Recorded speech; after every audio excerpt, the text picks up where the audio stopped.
Hi friends, ఈరోజు మీ ముందుకు తీసుకురాబోతున్న బెండకాయ ఫ్రై. అదే అండి, పిల్లలు పెద్దలు అందరు ఇష్టంగా తినబోయే బెండకాయ ఫ్రై. అది ఎలా చేయాలో చూద్దామా. ముందుగా స్టవ్ మీద ఒక పాన్ పెట్టుకొని అందులో ఒక 4 టీ స్పూన్లు నూనె వేసుకోవాలి. నూనె బాగా వేగిన తర్వాత కరివేపాకు రెమ్మలు, ఎండుమిర్చి, అలాగే 2 టీ స్పూన్లు తాలింపు గింజలు కూడా అందులో వేసుకోవాలి. తాలింపు గింజలతో పాటు ఇంగువ కూడా వేసుకోవాలి. కొంచెం వేగిన తర్వాత ముందుగా తయారు చేసి పెట్టుకున్న ఉల్లిపాయ ముక్కలు, అలాగే 4 పచ్చిమిర్చి ముక్కలు కూడా అందులో వేసుకొని కలుపుకోవాలి.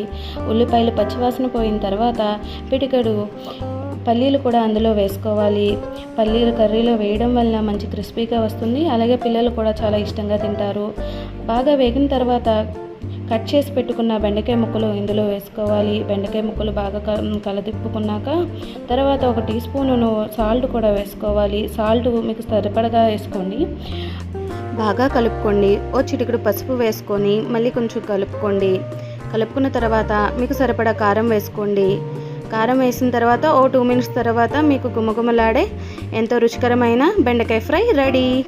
ఇలాంటి మరిన్ని వీడియోస్ కోసం మా ఛానల్ని సబ్స్క్రైబ్ చేసుకోండి.